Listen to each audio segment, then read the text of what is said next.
My name is Darcy Ingram. I was 32 years old the night my own father threw my 8-year-old daughter, Lily, out of his house and into the blinding fury of a severe thunderstorm. 3 agonizing hours. That is precisely how long my small, terrified daughter sat alone inside a freezing concrete storm drain before a passing police officer finally spotted her. 3 continuous hours of heavy, cold rain beating against her small face, of howling wind tearing through her thin clothes, and of deafening thunder shaking the concrete beneath her shivering body. She was only 8 years old, and she weighed a mere 52 pounds. Yet, my own biological father unlocked the front door and forcefully shoved her out onto the rain-soaked porch like she was an unwanted stray dog that had knocked over the trash. He executed that unimaginable cruelty based entirely on a calculated lie, a malicious lie fabricated by her 10-year-old cousin, Tyler. It was a lie that my parents never once questioned, doubted, or investigated. Not for a single second. Because questioning that lie would have required them to confront the terrifying truth about who they had been enabling and protecting all along. What transpired in a hospital emergency room 3 hours later, and the exact words my father uttered when he walked in and saw me sitting by my daughter's bedside, shattered our family forever. But what none of them anticipated was that I had already initiated the single phone call that would permanently dismantle their comfortable, protected world. I enlisted in the United States Army at 18 years old, not out of a lifelong passion for military uniforms or crisp salutes, but because it represented the single open door that my father couldn't physically close in my face. Ray Ingram maintained a very rigid, traditional vision of what his daughter ought to be, married at a young age to a local boy, living 10 minutes down the road, perpetually grateful for whatever meager provisions he chose to offer, and entirely silent regarding everything he neglected. My younger sister, Jenna, conformed to that domestic template flawlessly. She married a local contractor named Derek Walsh at 21, gave birth to her son Tyler at 22, and purchased a suburban house 5 minutes from my parents.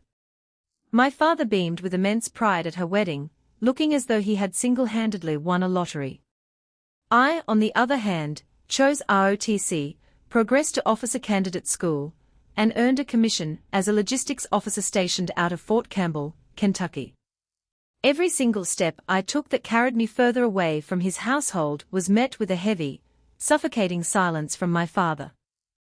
By 24, I was a first lieutenant managing critical supply chains for an entire brigade. By 25, I was pregnant. The father, a civilian contractor named Marcus, panicked and vanished when I was 6 months along, leaving behind no phone number, no forwarding address, just an empty apartment and a brief note that read, "I am simply not ready for this." I delivered Lily entirely alone in a military hospital, raising her inside base housing on a modest officer's salary, relying on mess hall meals and every scrap of leave time I could scrape together. My mother called once a week, my father called once a month. And whenever they did, the central inquiry remained unchanged: when are you going to give up this military phase and come home, Darcy? I never provided the domestic answer they craved, but I always offered an honest answer to my daughter whenever she looked up at me and asked, "Where are we moving next, Mommy?" I would pull her close and say, "Wherever the Army sends us, baby, and we will make it a home together." I was exceptionally good at making things work under pressure. What I was dangerously bad at was recognizing the subtle, poisonous dynamics taking root back home, when I wasn't there to observe them. When I received formal deployment orders for a 9-month rotation to Kuwait, I was given 72 hours to finalize my mandatory family care plan. Every military parent knows the crushing weight of that Department of Defense document. You designate a legal temporary guardian, you sign conditional custody papers, you leave your precious child with people you trust, and you fly halfway across the globe praying to God that you made the right decision. My parents eagerly volunteered before I even had the chance to ask. My mother called the very morning after I mentioned the upcoming deployment, her voice dripping with maternal warmth. "Darcy, she is our own granddaughter. Of course we will take her into our home. I remember experiencing a profound wave of relief. Lily would reside in a comfortable suburban house with a fenced yard, enroll in a top-rated elementary school, and be cared for by two grandparents, who had successfully raised two children of their own. The only alternative was placing her with a fellow officer's wife, a kind woman whom Lily had only met twice. The choice seemed obvious and safe. I signed the formal family care plan, officially designating Ray and Connie Ingram as Lily's temporary legal guardians.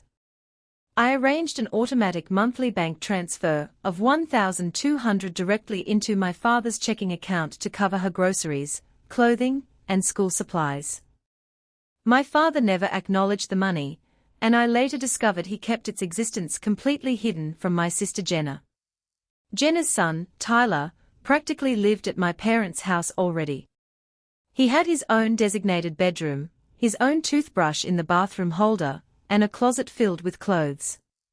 When Lily arrived carrying her small pink suitcase, my mother placed her in the secondary guest room, the cold room featuring a noisy pull-out couch, and no privacy curtains. Tyler enjoyed a real bedroom decorated with baseball posters, and a rocket ship nightlight. Lily was assigned a folding couch. I was completely ignorant of those living arrangements at the time, and Lily was far too sweet to complain. When I called my mother to ask if Lily was settling in, Connie offered a smooth, practiced response, "Oh, she is adjusting just fine, Darcy." That was their first major lie. It would be far from their last. On the night before I deployed, I sat on the edge of Lily's bed in our base apartment and pulled a small plastic card from my pocket, her official military dependent ID card, featuring her photograph on the front, my rank and name printed beneath, and an emergency hotline number on the back. I carefully clipped it inside the secret interior pocket of her school backpack. "What is that card for, Mommy?" she asked, examining the plastic.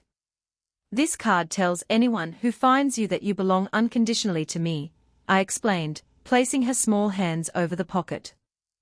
"No matter where I am in the world, no matter how many miles separate us, if you ever feel unsafe or lost, you show this card to an adult, and they will immediately call your mom." She ran her fingers over the plastic card, whispering, "Even if you're in another country. Even then, baby." She remained quiet for a long moment, picking at the seam of her blanket, before asking a question that should have stopped my heart dead in its tracks. "Mommy, what if Grandpa gets loud and angry again?" I froze, setting down the water bottle I was packing, and looked into her big eyes. "What do you mean again, Lily?" She looked down at her hands. "Nothing, he just gets really loud sometimes." "Loud how, sweetheart?" "Like when Tyler breaks something in the house, and Grandpa automatically thinks I did it. He yells at me really hard, but then Grandma says it's fine." I knelt on the floor beside her bed, taking her hands in mine. "Lily, has Grandpa ever done anything to scare you?" She offered a small, hesitant, 8-year-old shrug, the precise kind of shrug that signifies a profound yes, but lacks the adult vocabulary to articulate the fear. I filed that conversation away in my mind, naively convincing myself that I would monitor things closely from overseas, that I would address it with my mother during our weekly calls, and that my father was merely a strict, old-fashioned man rather than a dangerous one. I convinced myself my daughter was safe. I was catastrophically wrong about my father. And by the time I fully comprehended his capacity for cruelty, my 8-year-old daughter was shivering inside a concrete storm drain 4 blocks from his house. I kissed her forehead that night, promising, "I will call you every single week, baby. I promise." I kept my promise, my parents shattered theirs. Kuwait was a suffocating landscape of blinding heat, flat desert, and an 18-hour time difference from Tennessee. My operational days ran 14 grueling hours, managing complex supply routes for forward operating bases. I meticulously scheduled our weekly video calls for 6 a.m. local time, which corresponded to noon back home, right during Lily's lunch period at school. However, my mother insisted that the calls take place at their house on Saturdays instead, claiming the school's Wi-Fi was far too unreliable. The true motivation behind her demand became painfully obvious during our very first video call. Connie was perpetually anchored in the frame, hovering directly behind Lily, adjusting the camera angle, and monitoring every word that left my daughter's mouth. "How is school going, baby?" I would ask screen to screen. "It's fine," Lily would whisper.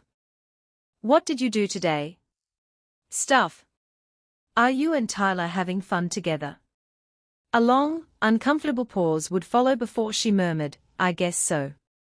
Back home on base, Lily used to chatter endlessly for 20 minutes straight, telling me about a colorful caterpillar she had discovered, a classmate who could perform magic tricks, or a bird that landed on the playground. Now, she offered hollow, single-word answers, repeatedly glancing off camera, as if seeking implicit permission from my mother to speak. I confronted my mother directly during a private call. "Connie, something feels terribly wrong with Lily. She seems completely withdrawn."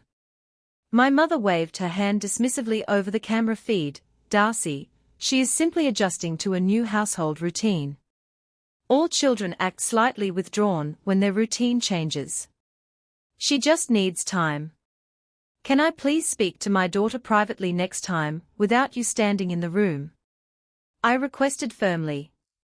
"The Wi-Fi router is located in the kitchen, Darcy," Connie replied coldly. "You know how bad the connection is in the back bedroom." I didn't push the issue further. It remains one of the greatest regrets of my life. 2 weeks later, I noticed another unsettling detail. Lily ceased mentioning her cousin Tyler entirely. It used to be Tyler, and I built a fort, or Tyler showed me his toys. Now, whenever I brought his name up, an absolute silence descended over her end of the line. "Are you and Tyler getting along okay, sweetie?" I asked during a video call. She stared down at her lap, whispering, "Yeah." "Are you sure?" "Can I please go now, Mommy? Grandma says lunch is ready." I let her go. I should have demanded answers right then and there. The first physical warning sign arrived in late September via an international care package. A battered cardboard box bearing my mother's neat cursive handwriting. Inside were 2 bags of Lily's favorite candy, a photo of her standing awkwardly at a school event, and a folded sheet of construction paper. Unfolding the drawing, I felt a cold knot form in my stomach. On the left side of the page, Lily had drawn 4 distinct figures using bright, vibrant crayons: a tall man, a woman with curly hair, and a smaller woman holding hands with a smiling young boy, all grouped together, smiling happily beneath a yellow sun. On the far right side of the page, completely separated from the group by a vast blank space, stood a single, tiny figure drawn in dark brown crayon, a small girl standing entirely alone, devoid of a smile, with no one reaching out to touch her. At the bottom of the page, written in wobbly, 8-year-old print, were 2 words, "My family." I sat on my military cot in Kuwait and stared at that drawing for nearly an hour. My 8-year-old daughter had drawn herself as an isolated outsider within her own family. I immediately dialed my parents' home number. My father answered the phone, his voice carrying that familiar, sharp irritation he reserved for when I interrupted his evening television programs. "Is Lily available to talk, Dad?" "She's upstairs in her room," he grunted. "What do you need, Darcy?" I just opened a care package containing a drawing from her. "Dad," she drew the entire family holding hands on one side of the paper, and she drew herself standing completely alone on the other side. An absolute, heavy silence filled the line before my father let out a harsh, dismissive snort. "Children draw utter nonsense all the time, Darcy. Don't start analyzing every piece of paper she touches." "Dad," she drew herself completely isolated. "She is perfectly fine." He barked into the receiver. "Your mother takes exceptional care of her every single day. Maybe if you were actually home raising your daughter instead of playing soldier across the ocean, she wouldn't draw sad pictures." He slammed the phone down in my ear. I slowly pulled a small, green hardcover military notebook from my footlocker, unclipped my pen, and recorded the exact date, time, and details of that phone call. I documented his exact words. Then, I folded Lily's drawing, placed it securely inside the left breast pocket of my uniform, directly over my heart, and resolved to uncover the truth. I began systematically monitoring the online administrative portal for Lily's elementary school, checking attendance records, teacher notes, and daily dismissal logs before every morning shift in Kuwait. That was when the systemic pattern of favoritism was laid bare in cold, digital type. Tyler Walsh was picked up at the school's front curb by my father every single afternoon at 3:15 p.m. sharp, the car rider line, operating like clockwork. Lily Ingram, however, was officially enrolled in the school's low-cost extended after-school program, with her pickup time logged between 5:30 p.m. and 6 p.m. every day. Tyler was brought straight home for snacks and relaxation. At 3:15 p.m., my 8-year-old daughter was forced to wait 2 extra hours in a cafeteria every single day. My father hadn't even bothered to list his name as an authorized pickup person on Lily's emergency contact file, only my mother's name appeared. I called the elementary school's main office directly. The secretary was warm and informative. "Lily is a bright student, Lieutenant Ingram," she shared softly. "Academically, she is doing fine, but she's exceptionally quiet, remarkably withdrawn compared to the other children." "Does my father ever pick her up from school?" I inquired softly. "No. She remains in our extended day program until Mrs. Ingram arrives around 5:30 or 6 o'clock. Meanwhile, my sister Jenna's social media accounts were filled with lavish photos from Tyler's 10th birthday party in October, a massive backyard event featuring 15 neighborhood kids, a commercial bounce house, and an elaborate custom cake. When Lily's 8th birthday arrived in January, my mother mailed me a single, depressing photograph, Lily sitting entirely alone at the kitchen table, staring at a small, store-bought cake with 0 candles, 0 decorations, and 0 friends, while my mother stood behind her holding a paper plate. I called my mother that exact night, my voice trembling with suppressed fury.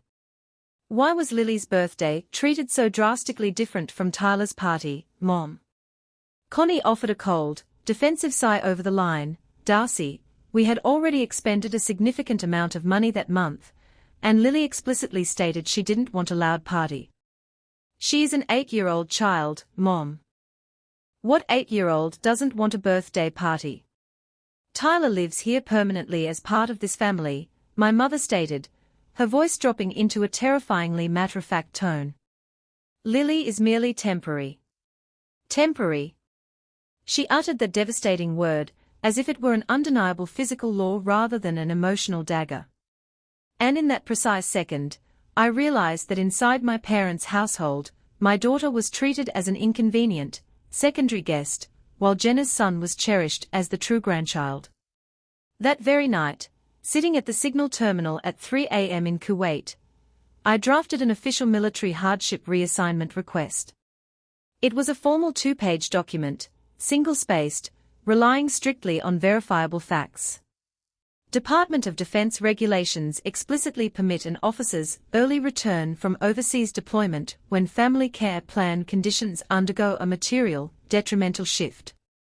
I cited documented concerns regarding my designated caregiver's differential treatment and neglect of my dependent child, attaching the school's pickup logs, the counselor's contact details, and a scanned copy of Lily's heartbreaking drawing.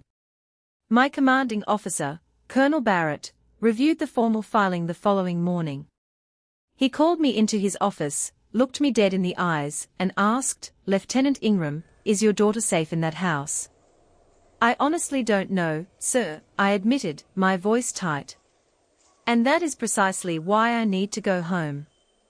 Colonel Barrett signed the approval line, without a second of hesitation, and forwarded the packet up the chain of command.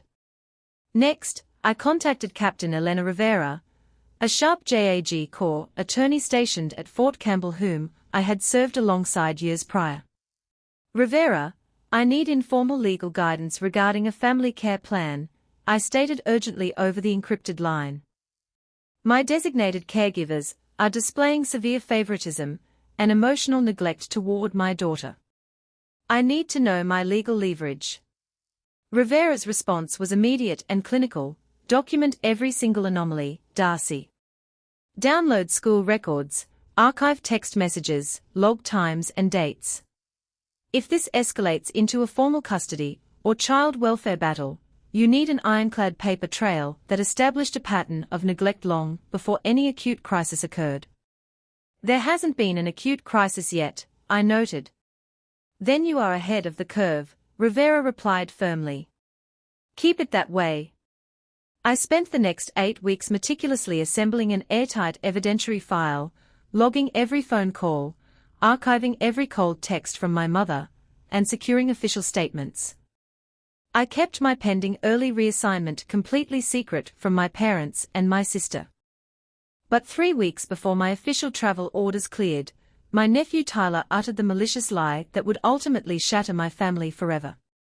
Tyler Walsh had been systematically lying about Lily for months, but I didn't have the full, terrifying picture until much later. The first lie was small, a broken television remote that Tyler threw against the wall during a video game tantrum. When my father, Ray, stormed into the living room, Tyler immediately pointed his finger at Lily and claimed she had dropped it. Lily denied it, but Ray barked at her to stop making excuses and sent her straight to her room without dinner. The second lie involved a batch of cookies my mother baked for Tyler's classroom. Half the tray disappeared overnight, and Tyler casually informed Connie that Lily had sneaked out of bed and eaten them all. The truth was that Tyler had passed them through the window to a friend, but my mother never even asked Lily for her side. She simply told my daughter she needed to learn self-control. The third lie was far worse, occurring at school when Tyler claimed Lily had called him a terrible name on the playground. The teacher separated them for a week, and even though the guidance counselor later confirmed no other child saw or heard anything, the emotional damage was done. The pattern in my parents' house was simple and absolute. Tyler spoke, the adults instantly believed him, Lily defended herself, and the adults dismissed her as a liar.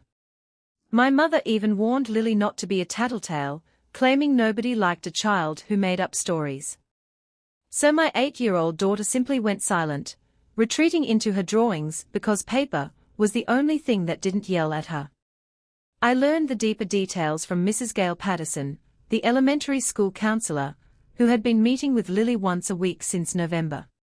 Mrs. Patterson was a patient, perceptive woman whom Lily trusted because she never interrupted my daughter while she drew. During a private phone consultation, Mrs. Patterson informed me of a sentence Lily had uttered that made my knuckles turn white against the steering wheel of my rental car.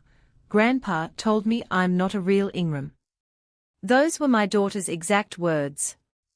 Ray had told an 8-year-old child weighing 52 pounds that real Ingrams don't steal, don't lie, and don't act like outsiders. It was the exact same weaponized line he had used on me the day I enlisted in the Army, telling me that real Ingrams stay home and obey their family. Now, he was using it to isolate my daughter. When I called my sister Jenna the following afternoon, attempting to have a rational, sister-to-sister conversation about the toxic dynamic, Jenna offered a cold, heavy sigh over the line. Lily is fine, Darcy, Jenna stated dismissively. She just needs to learn her place in that house. Tyler has been there longer, he knows the routine, and Lily acts like a temporary guest instead of pitching in. When I pushed back, asking how an 8-year-old was supposed to learn her place on a folding couch, while Tyler enjoyed a private bedroom and constant praise, Jenna dropped all pretense and uttered the unthinkable.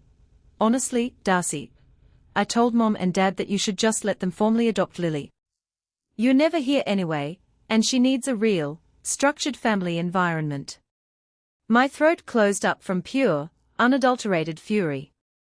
My own sister was suggesting that my motherhood was a temporary lease that had expired, actively encouraging our parents to strip me of my parental rights.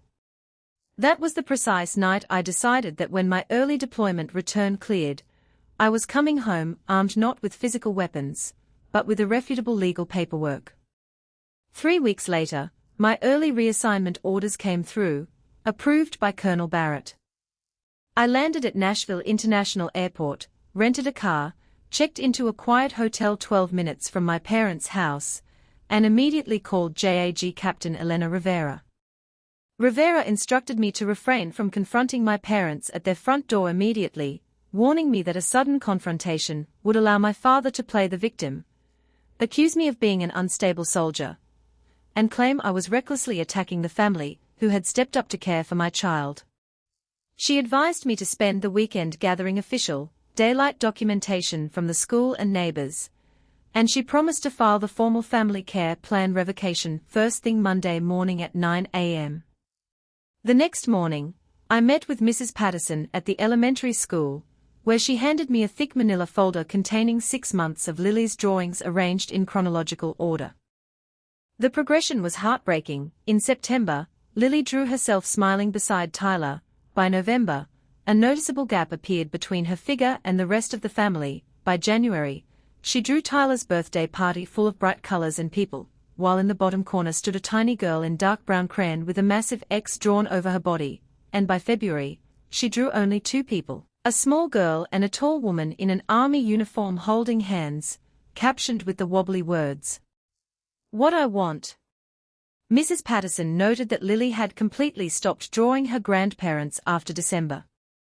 I photographed every single page, archived the counselor's 12 pages of behavioral notes, and sent the entire file directly to Captain Rivera. That afternoon, I parked across the street from my parents' house to observe the daily routine. At 3:15 p.m., my father walked out to the curb to warmly greet Tyler as he stepped off the bus, taking his backpack and laughing as they walked inside together, leaving the front door wide open. At 3:35 p.m., the second bus dropped Lily off. She stood on the sidewalk alone, adjusted her backpack straps, and walked up the driveway to a shut door. She had to knock on the front door of the house she had lived in for over a year. My mother opened it, offered no hug or greeting, and sharply instructed her to wipe her shoes and go straight upstairs. Later that evening, I spoke with Mrs. Phyllis Calloway, the 70-year-old neighbor, who had lived next door to my parents since my childhood. Mrs. Calloway sat in my rental car and laid out the reality of what she witnessed daily from her kitchen window. Darcy, that sweet little girl, sits entirely alone on the back porch every single evening after dinner while your father plays catch with Tyler in the yard. And I hear Ray screaming at her through the walls like she's a stray animal. It has gotten drastically worse since Christmas. I documented every word, noted Mrs. Calloway's willingness to testify, and backed my car out of the driveway, forcing myself to follow Rivera's advice to let the legal system handle the revocation on Monday. But I didn't have until Monday morning. Because the storm of the decade struck Tennessee that very night, and the malice inside my parents' house reached its boiling point. The acute crisis erupted around 8:30 p.m. on Thursday evening. My mother went upstairs to her bedroom to retrieve her cherished pearl necklace for church the next morning, a 3-generation heirloom crafted from natural pearls that had belonged to her grandmother. When she opened the velvet jewelry box on her dresser, it was empty. Panic instantly set in, and my mother frantically searched the bedroom, the bathroom, and the hallway closet before rushing downstairs to tear open kitchen drawers. My father stood up from his recliner, demanding to know what was wrong, and my mother sobbed that her priceless heirloom was missing. Tyler, who was sitting on the living room couch, watched the chaotic panic build for 90 seconds before walking up to my father and offering a smooth, calculated lie. "Grandpa, I saw Lily sneaking around Grandma's bedroom after school today, and she put something small into her backpack." My father didn't ask a single follow-up question. He didn't ask Tyler where he was standing, why he hadn't spoken up sooner, or if he was certain. Ray marched directly to the guest room, grabbed Lily's backpack from the floor, unzipped the front pocket, and pulled out the pearl necklace. Tyler had planted the heirloom inside her bag earlier that afternoon while Lily was upstairs completing her homework.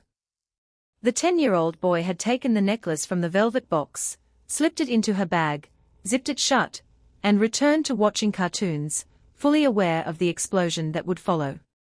Ray's face turned a violent, terrifying shade of crimson. He bellowed up the stairs, "Lily! Get down here right now." My 8-year-old daughter walked down the stairs in her cotton pajamas, bare feet on the hardwood, completely ignorant of what was happening. Outside, a massive severe thunderstorm was pummeling the neighborhood, sideways rain, wind gusts reaching 50 miles an hour, thunder shaking the windows, and the temperature dropping rapidly into the 30s. Inside the hallway, my father held the pearl necklace in one hand and the backpack in the other, screaming that she was a thief who had stolen her grandmother's prized possession. Lily stood at the bottom of the stairs, terrified, weeping that she hadn't taken it, that she didn't know how it got into her bag. Ray threw the backpack onto the floor, shouting that he was sick of her attitude, her lies, and her presence. My mother stood behind him, clutching the necklace, offering zero defense for her granddaughter. My sister Jenna arrived minutes later, having been called by my parents, and immediately added fuel to the fire, stating, "This is exactly what happens when a child lacks proper structure. I've been telling you for months she doesn't belong here." My father leaned directly over my shivering daughter, his voice booming over the sound of the thunder outside. "You want to act like you don't belong in this family? Fine." He picked up her backpack, shoved it violently against her chest, marched to the front door, and yanked it open. The howling wind and freezing rain blasted into the foyer. Ray pointed his finger into the dark storm, and uttered the words that would land him in a criminal child welfare file, "Get out of my house. I don't need a lying granddaughter." Those exact words left his mouth at 8:53 p.m. on a freezing Thursday night. Lily stood at the door in her star-patterned pajamas, no shoes, no jacket, no umbrella, carrying only her backpack. She looked at her grandfather, looked at her grandmother who stared at the floor, and looked at her Aunt Jenna who crossed her arms. Not a single adult stepped forward to stop it. Lily turned, walked out onto the porch, and stepped into the blinding storm as my father slammed the heavy wooden door behind her. Mrs. Calloway, who was standing at her kitchen sink next door, heard the loud door slam, looked out her window, and saw a tiny, barefoot girl in pajamas walking down the flooded sidewalk in a torrential downpour. Mrs. Calloway immediately dialed 911, reporting a child being forced out of the house next door. Inside my parents' home, my mother sat at the kitchen table holding her pearls, weakly suggesting they let Lily back in, but Ray snapped that the girl would return when she was ready to apologize. Jenna gathered her coat, grabbed Tyler, and drove home through the garage, while Tyler silently picked at his fingernails, realizing his lie had escalated into something terrifying. Nobody checked the porch. Nobody walked down the driveway. Nobody looked out the window. My 8-year-old daughter walked 4 terrifying blocks through freezing rain, mud, and lightning before crawling into a wide concrete storm drain beneath the street to seek shelter. She sat inside that dark, freezing pipe for 3 hours, hugging her knees to her chest, pressing her backpack over her head to shield herself from the water pouring over her. At 11:40 p.m., Police Officer Gutierrez, responding to Mrs. Calloway's initial 911 call and searching the neighborhood, spotted the reflection of a small pink backpack strap inside the drainage opening with his flashlight. Lily was shivering violently, her lips were blue, her bare feet were cut and bleeding from running on wet asphalt, and she was in the early stages of hypothermia. Officer Gutierrez wrapped her in a thermal blanket, called an emergency ambulance, and she was rushed to County General Hospital. In the ER, a nurse unzipped the front pocket of Lily's backpack, searching for identification, and discovered her plastic military-dependent ID card clipped inside, the exact card I had placed there before deploying. The nurse immediately dialed the emergency hotline number printed on the back. I was sitting on my hotel bed 12 minutes away when my phone rang at 11:52 p.m. "This is County General Hospital ER," the nurse's voice came through. "We have an 8-year-old patient named Lily Ingram, who was brought in by police suffering from environmental exposure. Your contact number was found on her military ID." I was in my rental car before the nurse finished her sentence, running through the red lights in the rain, arriving at the emergency room in 11 minutes. I ran down the corridor into room 4. Lily was lying in a hospital bed, and 4-line in her arm, monitors beeping, covered in heated blankets. Her small, cut feet were bandaged, and her hands were clutching a crumpled drawing against her chest. When I grabbed her hand, her eyes opened, and she whispered, "Mommy, you came back." "I'm here, baby," I sobbed, kissing her wet forehead. "I am never, ever leaving you again." 20 minutes later, the hospital social worker, Nancy Odom, entered the room alongside Officer Gutierrez to initiate a formal Child Protective Services intake report. I provided my military credentials, handed over my family care plan documents, and gave a detailed statement regarding the systemic neglect. Mrs. Calloway's recorded 911 call, and her statement regarding Ray pushing Lily out the door were officially attached to the intake file. While we were speaking, the door to room 4 burst open, and my father walked in, followed by my mother.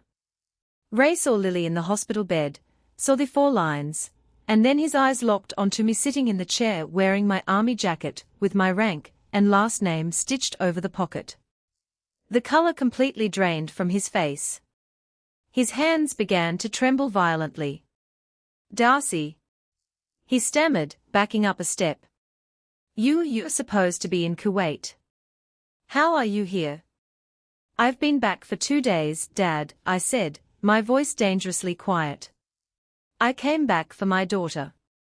My mother took one look at Lily, burst into theatrical tears, and cried, "Darcy, if you had just been home where you belonged, none of this terrible accident would have happened." I stood up slowly, facing them both. "This wasn't an accident, Mom," I stated, every word laced with absolute steel. "You let Dad throw an 8-year-old child out into a thunderstorm because of a missing necklace. CPS has opened a formal criminal neglect investigation, and an investigator will be at your house at 9 o'clock tomorrow morning." My father's face turned from pale white to a furious, blotchy red. "CPS?" he bellowed, stepping toward me. "You called the police and CPS on your own parents over a simple discipline matter." "The hospital called them, Dad," I corrected him firmly. "Because when an 8-year-old girl is brought into an ER with hypothermia and bloody feet after being shoved out a door, the law considers it severe child abuse." A hospital security guard stepped into the doorway, ordering Ray to keep his voice down or be escorted off the premises. Ray opened his mouth to shout, looked at the security guard, looked at my uniform, and froze. He and my mother left the hospital in total silence, my mother's crying echoing down the sterile hallway. The subsequent CPS investigation executed by Senior Investigator Torres was swift, relentless, and absolute. On Monday morning, Investigator Torres interviewed my parents separately, catching them in glaring discrepancies. Ray claimed he had merely instructed Lily to sit on the porch to think, while Connie claimed Lily had run out the door voluntarily. Torres then met with Mrs. Calloway, who provided a sworn, signed statement detailing Ray's exact words, "Get out of my house. I don't need a lying granddaughter." Next, a specialized forensic child interviewer met with 10-year-old Tyler.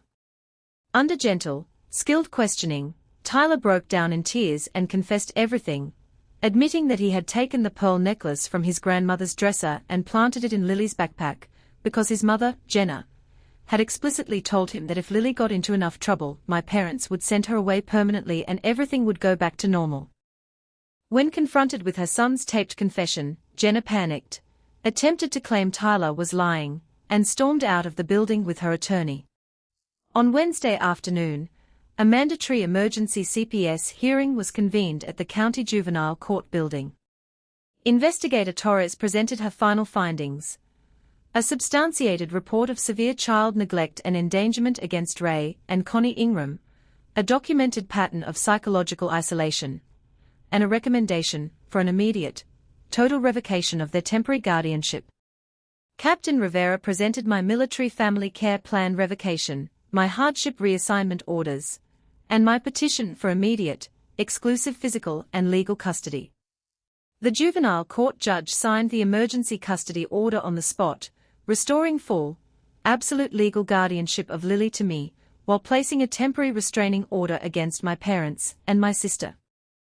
Ray sat at the defense table, his hands shaking uncontrollably, staring at the stack of evidence against him, the school counselor's drawings, Mrs. Calloway's testimony, Officer Gutierrez's report, and Tyler's recorded confession. He attempted to speak, looking at me with desperate, pleading eyes, but the judge slammed his gavel down, terminating the hearing. My father walked out of that courtroom ruined, his public reputation shattered, facing potential criminal charges and mandatory supervised visitation protocols. 3 months later, Lily and I were settled comfortably into a beautiful, sunlit 2-bedroom apartment on base at Fort Campbell. I was officially transitioned to a permanent stateside logistics command, guaranteeing no overseas deployments for the remainder of my career. Lily's new bedroom featured light purple curtains she had chosen herself, a real bed, and a desk where she happily drew every evening after dinner. The family court finalized my absolute sole custody order, mandating that any future contact between my parents and Lily occur strictly at a county-monitored visitation facility for 2 hours every other Saturday, under the direct supervision of a state social worker. During their very first supervised visit in May, my father sat in a plastic chair across a small table from Lily, holding a horse-coloring book he had brought for her. He looked aged, diminished, and deeply broken.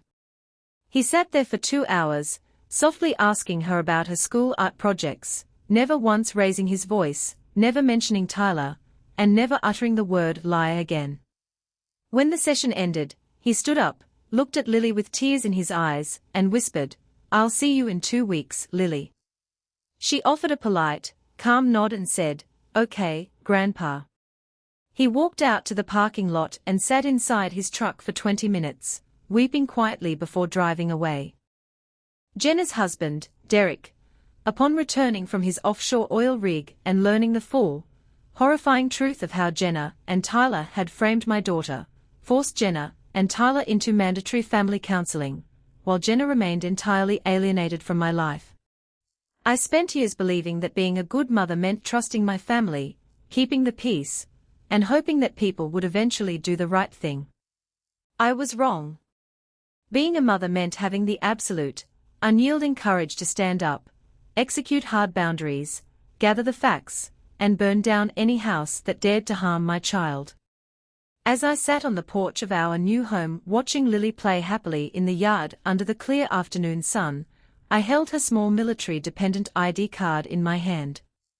I had brought my daughter home, I had protected her from the storm, and I had built a sanctuary where no one would ever make her feel invisible again.